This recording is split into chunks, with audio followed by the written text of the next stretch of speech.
Everyone, my name is Nikita and welcome back to my channel, and in today's video I'll be talking about my home budgeting plan and some of the tips that I have learned by managing my finances.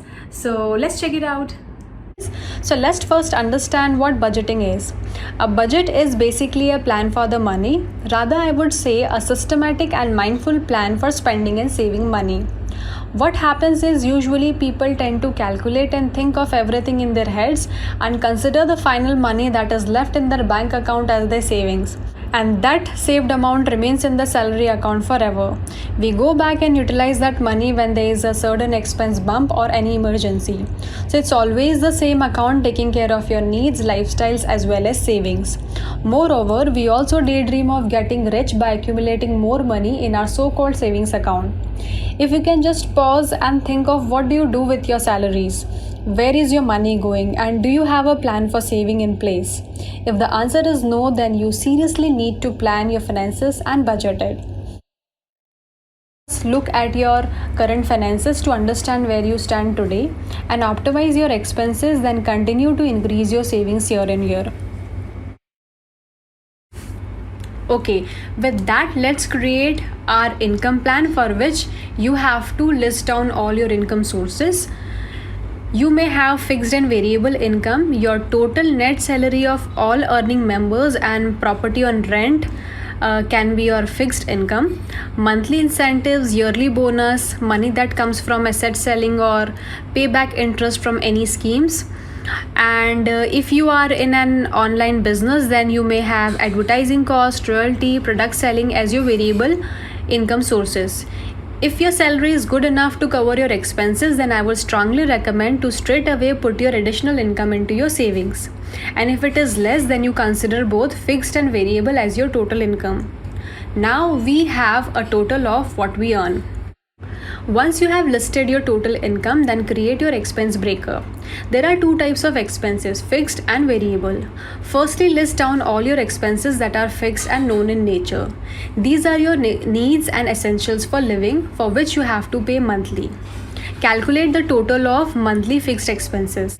One part is your household expenses like grocery, rent, home EMI, dairy products, vegetables, etc., for which you have to pay monthly, and the other one is your annual, half yearly and quarterly payments such as insurances, education fee, society maintenance, etc. These expense heads will be different for different homes. Total it out, calculate the average and add it to your monthly fixed. Now we have derived the total of fixed expenses. Now let's look at the other expense that is variable and unknown in nature. These are majorly your lifestyle expenses that may or may not occur every month. So the challenge with our current way of dealing with finances is that we subtract our expenses from income to derive our saving. Rather, we should first define our saving goals and then allocate the remaining money for the expenses. Also, for better control, we should budget our expenses. And now your total expenses will be your summation of your fixed expense and variable expense. Let us leave this head for now and define our saving goals. So generally, in the name of savings, what you have is your PPF deduction that happens monthly, as it is a part of your salary structure, and a one-time lump sum deposit into a tax saving scheme to save taxes, and that's all. As we have various options to save and invest these days, such as RD, FD, mutual fund, real estate, stock equity, commodities, etc. So let's not continue to keep our savings in the bank account. Also define the purpose of saving or investing. Before you do that, it is very important to set up your emergency fund. It is good to have a savings of at least 6 months of expenses in your emergency fund, and this money should strictly be utilized only in emergencies. Wherever you save your money, it should be of such nature that you can get the withdrawal instantly or within 24 hours. If you have the money, well and good, transfer it to your emergency fund, or else set up a discipline of saving a fixed amount every month for this fund. For me, my emergency fund is also my ad hoc fund. So if I don't utilize my budgeted expenses, then I transfer all my money quarterly in this fund. Now define your short-term and long-term goals. and link your saving goals to your investments. Short term goals are for a short period of time, and long term goals are for longer tenure. Some examples of short term goals can be setting up your home office, buying a DSLR, spending money on advertising for your business, getting any expensive appliance or gadget, small travel or car. And long term goals can be saving for child's education, marriage, retirement, travel, business, property. And to give you an apt example, a short term goal is saving money for down payment of buying a new house, and long term goal is saving for foreclosing the home loan. Now we need to decide the amount for different saving goals, and that should be deducted from your savings every month. For investments, I would recommend to take an expert's advice to plan your investment portfolio. As per 50-30-20 budget rule, 50% of our income should be allocated to our needs, 30% to our lifestyle, and 20% to our savings. Always ensure that you save a bare minimum of 20% of your salary, and the remaining balance amount can be allocated to your variable expense. So coming back to our lifestyle expense head, where you have different expense categories like dining out, shopping, entertainment, etc.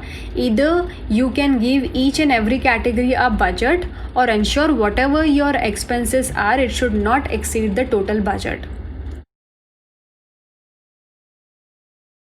Let's say the income component is 30,000 rupees, of which 20% goes into savings, so that comes down to 6,000 rupees, and the remaining amount is utilized for expenses. Now look at how much you end up saving even with a small amount of savings every month. Here are some examples with its 5-year saving plan, and the interest on this amount will obviously be added. I'm telling you from my personal experience that no matter, even if you earn 10,000 rupees, 5,000 rupees, or anything less than that, it is a discipline of saving that grows your financial portfolio. So the key takeaways and money saving tips from this budgeting exercise are: start savings and start investing your savings. Always put your bonus, incentives and additional income into your savings.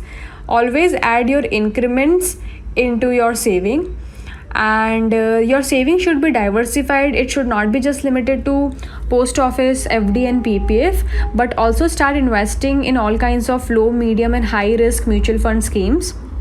If you don't have a medical and life insurance and even home loan insurance, please get it now. It will save you from bad debt and your family in unfortunate times. Set your reminders for manual payments and insurance premium, and automate your savings so that you don't have to manually put your savings every month from your account. Coming to tracking part of it, tracking helps you take control of your finances when you want to cut down your cost. Creating a system is a way easier job than following it. For tracking, go with the method that you feel is the simplest to manage. There are mainly 3 ways to track budgeting.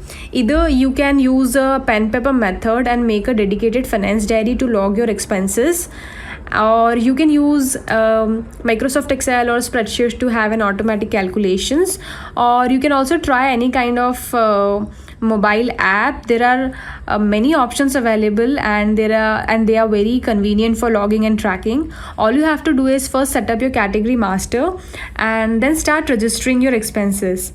The main benefit of using an app is that your monthly, yearly reports and dashboards will be automatically generated, and you will be notified if your spend exceeds your budget. So this is the convenient factor for using an app. Wrapping it up with what budgeting means to me, budgeting is not just hisab kitab of income and expenses, but more of tracking your saving goals and never letting your present lifestyle come in the way of discipline of savings and investing. Once your saving goals are achieved, then you want to be wealthy, right? How do we start creating wealth? When your money starts making money, when you make more money than you spend or spend less than what you earn, you save more, invest more. That's how you start building your wealth. I hope you guys enjoyed watching this video and find it helpful. Please do let me know in the comment section below if you have any questions for me, and I'll be happy to answer them. Thanks again for joining me in this video today, and please do consider subscribing if you like my work.